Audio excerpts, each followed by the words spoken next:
손을 다치게 했으면 손을, 발을 다치게 했으면 발을, 이빨을 빼게 했으면 네 이빨도 빠져야 된다는 그런 말씀입니다. 그런 내용 보면은 좀 무서워요.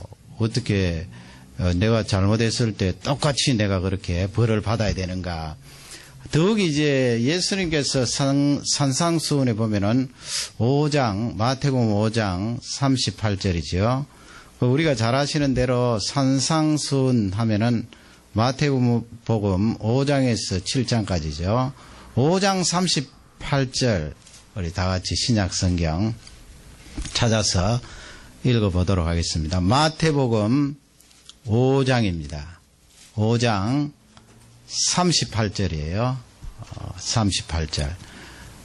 그 38절 내용 앞부분에 보면은 이 신명기 19장 21절에 나와 있는 말씀을 예수님이 인용하시고 더욱이 또 출애굽기 21장 24절 말씀요.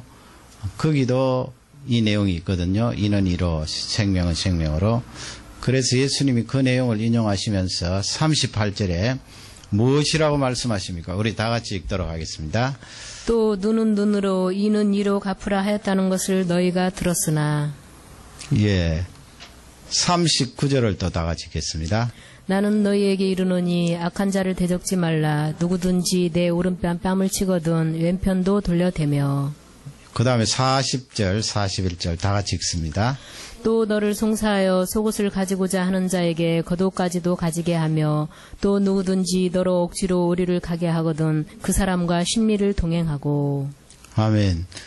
이 성경을 읽으면서 이제 그 구약 성경은 눈은 눈으로 이는 이로 그렇게 되어 있고 예수님은 그 39절 이하에 보면은 악한 자를 대적하지 말라 하시면서 한쪽 뺨을 때리면 또 한쪽 뺨도 때리라고 이렇게 대라고 말씀하시고 속옷을 달라 하면 겉옷까지 오리를 가자 그러면 심리까지 가자 그렇게 말씀하라고 했는데 그러면 여러분 구약 성경하고 지금 예수님 말씀하고 서로 이렇게 반대가 됩니까? 반대가 된다는 말씀은 구약 성경에 모순이 있습니까? 그 예수님께서 모순되는 구약 성경을 지금 고치시면서 새로운 말씀을 우리에게 주시는가요? 그렇지 않겠죠. 하나님께서 우리 사람에게 주신 이 신구약 성경 말씀, 구약이나 신약이나 다 같이 우리에게 적용이 되고요. 그 원리는 틀림이 없어요. 단지 이 하나님의 말씀이 발전적으로 그렇게 더 확대가 되고 나중에는 초점이 예수님께 맞춰지는 그런 하나님의 말씀인데요. 그걸 이제 오늘 우리가 몇 가지로 나누어서 해석을 해보기를 원합니다.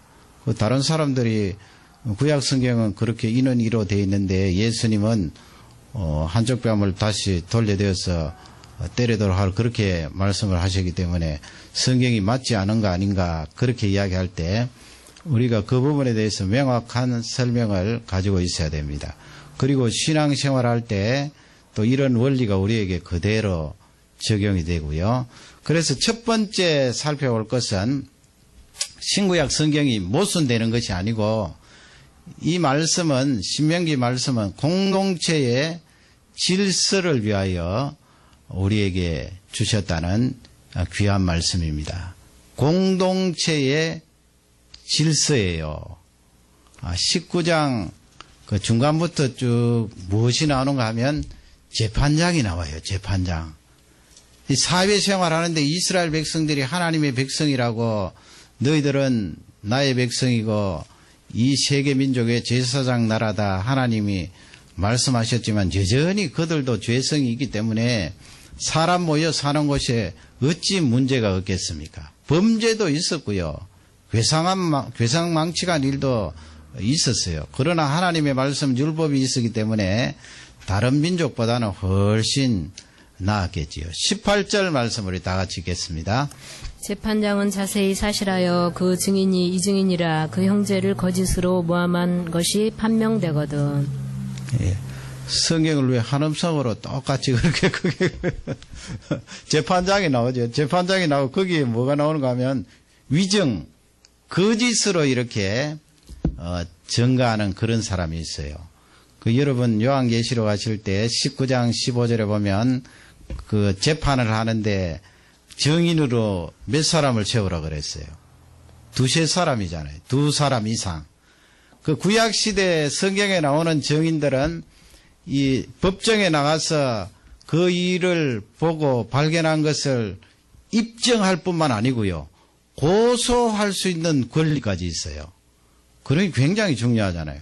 고소뿐만 아니고 그것을 증명하는 그런 귀한 증인이기 때문에 하나님께서 반드시 두 사람 이상으로 했고, 두 사람 이상으로 했어도 지금 18절 말씀에 보면은 재판장이 자세히 살펴보라 그랬잖아요. 왜냐하면 거짓으로 증거를 하는 사람이 있기 때문에 그래요. 죄성이기 때문에 자기 어떤 이권을 위해서 거짓으로 증명하는 사람들이 있을 것 아니에요. 그런 사람을 자세히 살펴서 있으면 반드시 찝어내야 돼요. 그래서 19절 말씀 다 같이 읽겠습니다.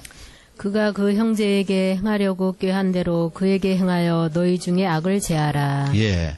거짓이 발견되면 그 거짓 증거한 그 내용을 그대로 그에게 대가를 치르도록 하라. 그런 말씀이에요. 그러므로 20절, 21절은 앞쪽에 나오는 재판장하고 쭉 연결된 말씀이에요. 그러면 여러분 이 21절 말씀 이는 이로 눈은 눈으로 손은 손으로 이 말씀은 개인에게 해당되는 말씀이 아니고 공동체의 질서를 위해서는 반드시 이런 대가를 치러야 한다 하는 것을 우리에게 잘 알려주고 있습니다. 그 죄성이기 때문에 공동체의 질서를 무너뜨릴 수 있잖아요. 그래서 하나님께서 그 공동체의 질서를 위해서 재판장은 정확하게 판결을 하도록 하라는 거예요. 다른 사람 눈을 상하게 했으면 그 눈을 상하게 한 만큼의 대가를 치르도록 하라는 거예요. 여러분 재판장의 입장에서는 그래야 되지 않습니까? 불쌍히 여겨서 죄를 짓고 다른 사람에게 손해를 끼쳤음에도 불구하고 그냥 너 무죄다 그냥 풀어져 버리면은 이 사회가 어떻게 되겠어요? 다 물러져서 서로 죄짓기를 경주하듯이 할 것입니다. 그런 부분에 있어서 하나님께서 공동체의 질서를 위해서 이 재판장은 철저히 그것을 가려내도록 해라 하는 그런 귀한 말씀이 되겠습니다. 그러므로 여러분 이 말씀은 한 개인이 나에게 피해를 준 그 사람에게 복수를 하라는 말씀이 아니에요. 그 사람이 나를 향하여서 이빨을 부러뜨렸으면 내가 똑같이 찾아가서 이빨을 깨뜨리는 그런 말씀이 아니에요. 이 국가라든지 재판관이라든지 힘을 가진 공적으로 인정된 힘을 가진 사람이 정당하게 판결을 하여서 그 피해를 준 사람에게 대가를 치르도록 하라 하는 그 말씀이 핵심인 것입니다. 공동체의 질서를 위해서 그렇게 한 것이죠. 그러면 그런 내용을 설명할 수 있는 내용이 바로 도피성인데요. 4절 말씀, 19장 4절 말씀을 다 같이 우리 한번 읽도록 하겠습니다. 살인자가 그리로 도피하여 살만한 경위는 이러하니 곧 누구든지 본래 혐의 없이 부지 중에 그 이웃을 죽인 일. 예, 거기 도피성에 대해서 쭉 이제 나오는데 시간 관계상 4절만 따서 그렇게 읽었는데요. 5절을 또 다 같이 읽겠습니다. 가령 사람이 그 이웃과 함께 벌목하러 삼림에 들어가서 손에 도끼를 들고 벌목하려고 찍을 때에 도끼가 자루에서 빠져 그 이웃을 맞춰 그로 죽게 함 같은 것이라. 이런 사람은 그 성읍 중 하나로 도피하여 생명을 보전할 것이니라. 아멘. 이 도피성이라는 것은 피하는 성읍이라는 거예요. 하나님께서 그래서 요단강을 중심으로 요단강 동쪽편에 이 세 개의 성읍을 만들어서 그걸 도피성이라고 그러고요. 세 개의 성읍. 그리고 나중에 요단강 건너서 가나안 땅을 정복할 때 거기에도 세 군데, 각 지역에 세 군데 그렇게 지어서 그것을 도피성이라고 했는데 거기 보면 부지 중에 사람을 죽인 자 그렇게 되어 있잖아요. 살인자예요. 거기 부지 중이라는 말씀은 어떤 목표와 계획과 공모를 하지 않고 5절에 얘가 있잖아요. 두 사람이 이제 같이 산에 가서 나무를 하는데 도끼를 들고 나무를 이렇게 탁탁 찍는데 그 뭐 옛날에는 아무래도 시원찮잖아요. 기구가. 나무를 찍다가 도끼날이 팍 빠져서 옆에 있던 사람 머리를 쳐서 말이죠. 그 사람이 그러면 머리에 피를 흘리고 그 자리에서 죽었어요. 그 일부러 죽이려고 그런 것은 아니지요. 도끼질을 열심히 하는데 그러면 도끼날이 팍 날아가서 옆에 사람을 다치게 하고 죽게 한 거예요. 그걸 부지 중에 오살한 자라고 그래요. 자기가 잘못하여서 실수하여서 상대방의 생명을 끊도록 했다. 그럴 때는 어떻게 해요? 거기 가만히 있으면 친척들, 뭐 부모님들, 또 형제들, 사촌들 와서 가만히 있겠어요? 너 왜 내 사랑하는 친척, 내 자녀, 내 부모를 이렇게 해쳤느냐 해서 그 자리에서 또 생명을 빼앗는다고요. 그러니 그럴 때는 얼른 도망쳐야 돼요. 어디로? 도피성으로. 도피성으로 싹 들어가면 사람들이 복수를 하지 못하도록 그런 하나님의 규례에 정해져 있는 것입니다. 아무도 손 못 대요. 그럴 경우는. 그러니 여러분 이 도피성 이 내용을 보면은 우리에게 잘 설명해 주는 그런 내용은 범죄자라고 무조건 눈은 눈으로 이는 이로 손은 손으로 발은 발로 그렇게 처벌했던 것이 아니다 하는 것을 설명해 주고 있지요.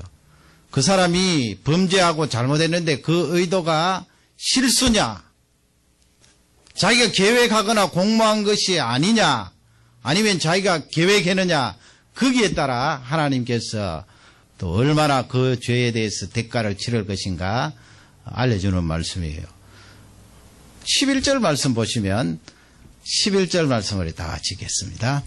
그러나 만일 사람이 그 이웃을 미워하여 엎드려 그를 따라가 일어나 쳐서 그 생명을 상하여 죽게 하고 이 한 성읍으로 도피하거든. 11절 말씀 뭐예요? 부지중이 아니에요. 자기가 실수하거나 잘못한 것이 아니고 그건 내가 저 사람의 생명을 빼앗아야지 하면서 딱 시간을 계산하고 무기를 준비하고 기다렸다가 그 사람의 생명을 빼앗는 거예요. 그런 경우는 12절 말씀 다 읽어보세요. 다 같이 12절입니다. 그 본 성읍 장로들이 사람을 보내어 그를 거기서 잡아다가 보수자의 손에 넘겨 죽이게 할 것이라. 아멘. 그런 사람이 말이죠. 계획하고 사람의 생명을 빼앗은 그런 사람이 막 도피성으로 도망가잖아요. 도망가면은 그 도망했기 때문에 당분간은 살겠지만은 제사장들이 그것을 조사하고 또 죽은 친척들이나 가까운 사람들이 말하는 그 내용을 참고하여서 만일 그 사람이 스스로 계획하고 사람의 생명을 빼앗았으면 도피성에서 끄집어내서 넘겨주는 거예요. 넘겨주면 친척들이 그의 생명을 빼앗는 거예요. 하나님께서 그렇게 하시도록 한 거예요. 그러니 여러분 21절에 나오는 이는 이로 눈은 눈으로 하는 그 말씀은 공동체의 질서를 위해서 하나님께서 명하신 말씀이다 하는 것을 잘 설명하지요.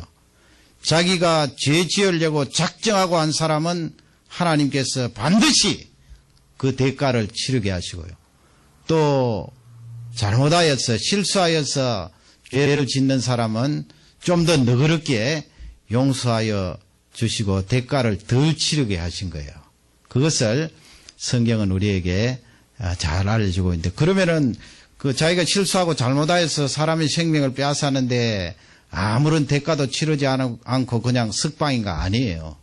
그 도피성에서 그냥 살아야 돼요. 감금되는 거지요. 그러나 그 생명은 보존이 되는데 만일에 대제사장이 죽기 전에 말이죠. 이 살인자가 도망가면은 자기가 실수하여서 다른 사람이 죽었다 해도 그 사람 죽게 돼 있어요. 그러니 대가를 치르도록 하나님께서 하신 거지요. 사람의 생명이 얼마나 귀한데요, 여러분. 이 동물들하고 다르거든요. 곤충들하고 다르지요. 하나님께서 하나님의 형상으로 영혼을 심어주시고 사람에게 귀한 생명을 주셨는데 나 자신뿐만 아니고 내 옆에 있는 사람 그 생명을 귀하게 하고 존중하고 보존해 주어야 되는데 사람의 생명을 빼앗는다는 것은 하나님이 가장 싫어하시고 구약시대에는 그렇게 계획적으로 살인을 한 사람은 반드시 죽게 되었어요. 그러므로 여러분 이 사형제도에 대해서 폐지를 운운하는 것은 성경적으로 맞지 않아요. 물론 그 사람이 이 도피성에 나와 있는 것처럼 부지 중에 자기가 실수하고 잘못하여서 그런 일이 일어났으면 그 정상을 참작하여서 대가를 덜 치르게 합니다마는 의도적이고 계획적으로 사람의 생명을 빼앗는 것은 엄중하게 다스려야 돼요. 그게 성경이 우리에게 주시는 귀한 메시지인 줄 확신합니다. 그래서 여러분 눈은 눈으로 이는 이로 이 말씀은 공동체의 질서를 위하여 하나님께서 우리에게 주신 것이고 하나님께서 허락하신 그 힘을 가진 그런 사람들이 판결을 하거나 그런 사람들이 집행을 할 때 정확하게 그 사람의 죄와 대가에 대해서 판결하라는 말씀이고 개인적으로 복수하라는 말씀이 아니다 하는 것을 우리에게 잘 알려주고 있습니다. 그걸 꼭 기억하셔야 돼요. 두 번째로 살펴볼 것은 이 각기 다른 적용이에요. 각기 다르다는 것은 이 사회 속에 일어나는 이 범죄는 두 사람 사이에 일어나잖아요. 한 사람은 죄를 지은 사람이고 한 사람은 상처를 받는 사람이에요. 어떤 상처든 눈의 상처를 받든 발의 상처를 받든 이 두 사람의 관점에서 신명기와 예수 그리스도의 그 산상보훈을 해석해야 된다 하는 귀한 메시지가 되겠습니다. 그러면 신명기 말씀은 어떤 누구의 관점으로 적용을 해야 되나요? 내가 잘못했을 때, 내가 다른 사람에게 상처를 주었을 때, 다른 사람에게 손해를 입혔을 때 이는 이로, 눈은 눈으로, 손은 손으로, 손을 잘라라는 말씀 아니고요. 눈을 빼라는 말씀 아니에요. 그렇게 내 지체를 깎아내듯이 대가를 치르고 상처를 준 그 사람에게 보상하라는 거예요. 아니 다른 사람에게 그렇게 피해를 주고 상처를 주었는데 그냥 하나님 아버지 나의 잘못을 용서해 주십시오. 그렇게 손만 들고 기도할 것이 아니고 실제 네가 살을 깎듯이 그렇게 아픔과 고통을 느끼면서 피해를 입은 그 사람에게 보상을 하라는 거예요. 왜 하나님 그렇게 말씀하신 거예요?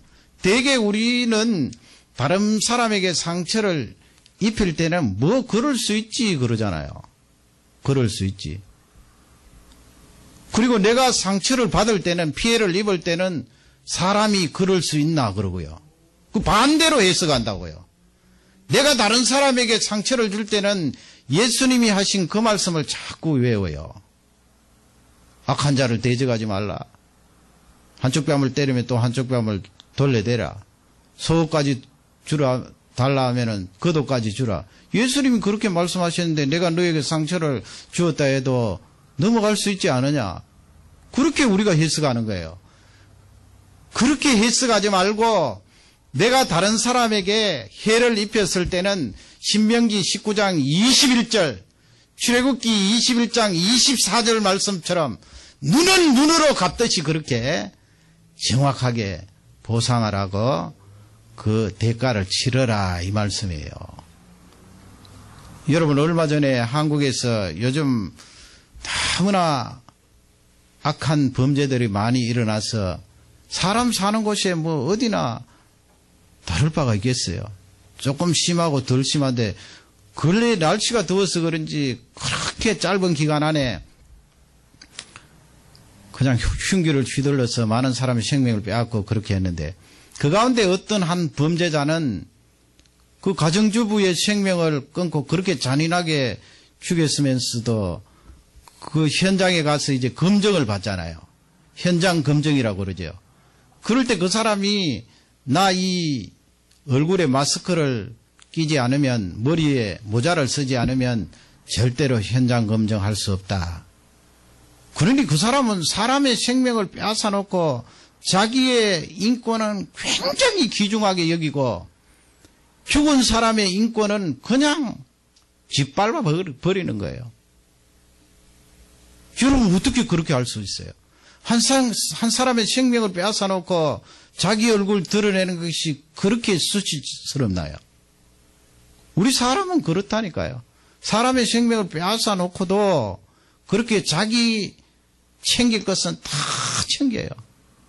커피 좋아한다니까 내가 커피 먹고 싶으니까 지인들한테 커피 좀 넣어달라. 뭐 면 종류 먹고 싶으니까 면 종류 좀 넣어달라. 자기 챙길 것은 다 챙긴다고요. 그게 성경이 우리에게 가르쳐주는 정확한 말씀인데 사람들에게 일어나는 일들이 그대로 일어나고 있어요. 사람의 생명을 빼앗았음에도 불구하고 자기 지금 현재의 존재, 인권이 그토록 중요하다는 거예요. 여러분 나라는 안 그렇습니까? 나라.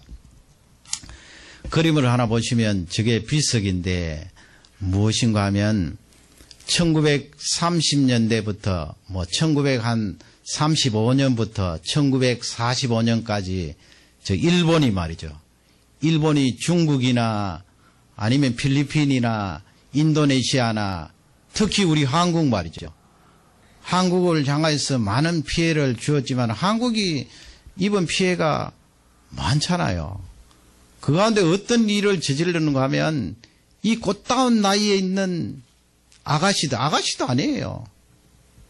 요즘 말하면 세컨다리 10학년, 11학년, 12학년 되는 결혼하지 않는 처녀들을 잡아다가 군인들 성적인 노예로 삼은 거예요.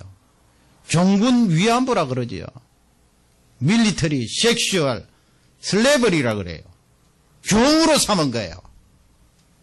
그게 자료를 이렇게 집계해서 미국에 있는 의회나 조사를 해보니까 한국의 아가씨들이 가장 많이 잡혀가는데 20만 명이에요. 20만 명. 20만 명이 적은 숫자입니까? 그 기간 안에. 얼마나 짓밟히고 그 가운데는 너무 많이 짓밟히니까 자살하는 사람도 있고요. 한국의 아가씨들이 잡혀가서 지금까지 살아계신 할머니도 계시잖아요. 민족이 그렇게 잘못을 저질렀으면 대가를 치러야 되잖아요. 하는 말이 무엇입니까? 요즘 와서도 증거를 내놔봐라. 자기들이 매춘을 하려고 부대에 찾아온 것이지 우리 일본 나라에서 그 사람들을 잡아가서 한국에 있는 아가씨들 잡아가서 그런 짓을 했냐 근데 엉터리 아니에요. 시집까지 아는 처녀들 다 잡아서 끌고 가놓고는 말이죠. 20만 명이에요. 그리고 배상 안 하는 거예요. 대가를 안 치르는 거예요. 그 민족이나 개인도 마찬가지예요. 그래서 뉴저지에 있는 뉴욕주 뉴저지에 있는 도서관 앞에 저렇게 비석을 세우고 동상을 만들어 저렇게 하는데 그 하나님께서 자꾸 두고 보시는데요. 이 민족도 그 부분에 대해서 배상을 안 하면 여러분 앞으로 한번 보세요. 하나님이 가만히 계시겠어요?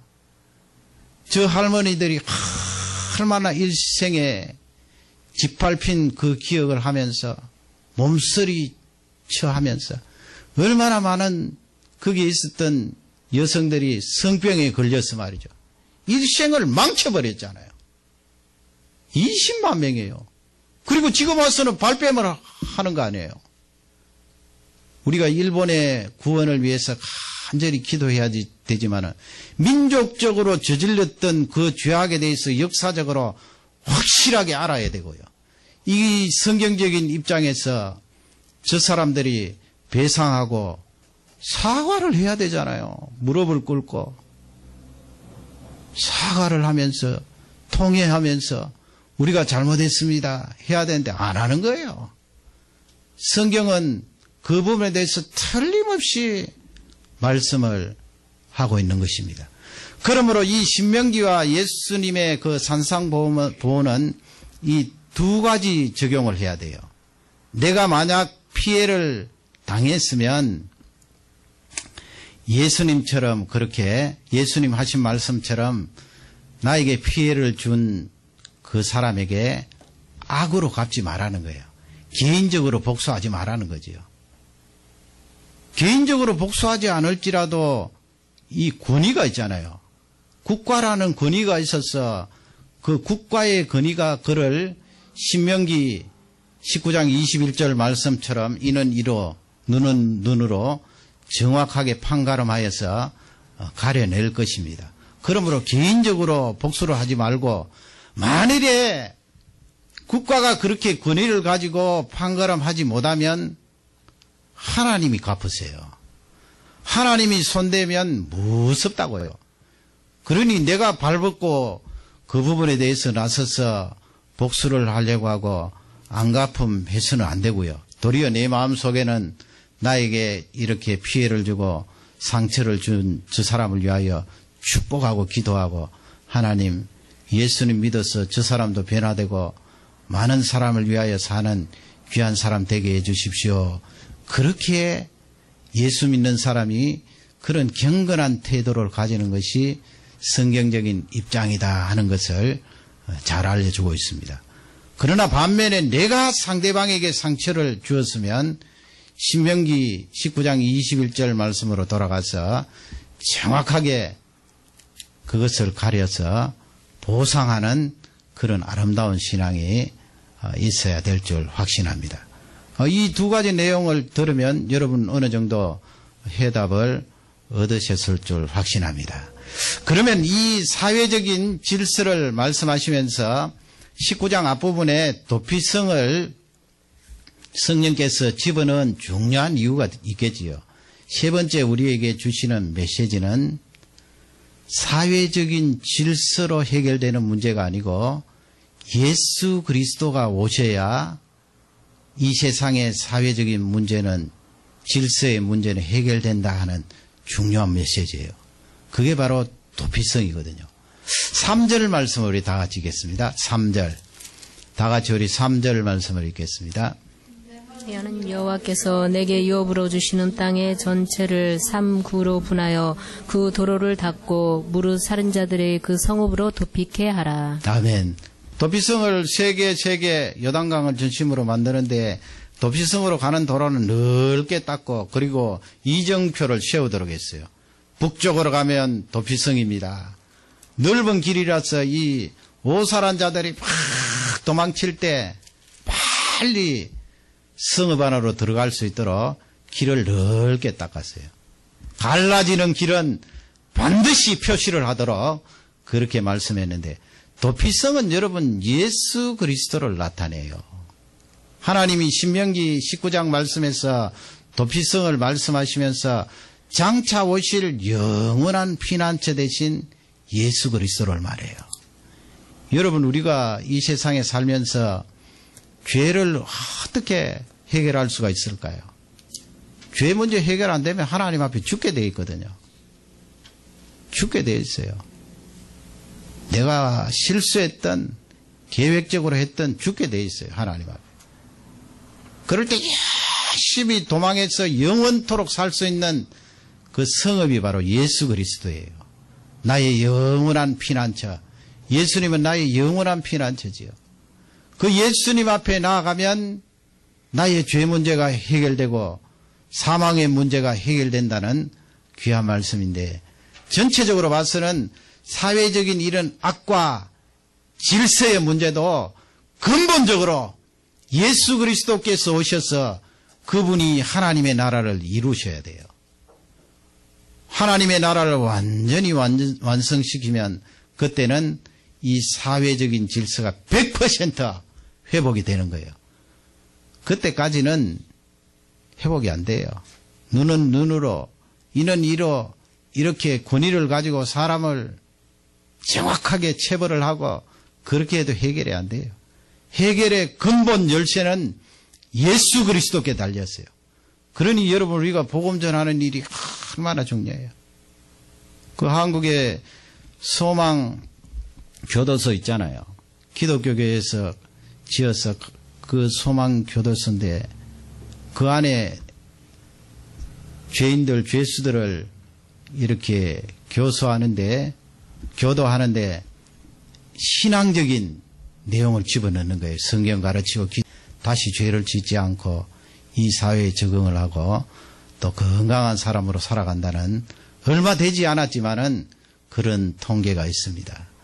이 사회 질서, 악을 줄이고 사회 질서를 바로잡는 핵심은 도피성 대신 예수 그리스도다 하는 것을 꼭 잊지 마시고 많은 사람을 향하여 복음을 전하시고 또 더 나아가서는 영원한 사회 질서의 회복은 예수님이 재림하시고 하나님 나라가 완전히 도래할 때 그때 이루어진다 하는 소망을 잊지 마시기를 바랍니다. 이 말씀이 우리 모두에게 축복이 되기를 주님의 이름으로 축원합니다.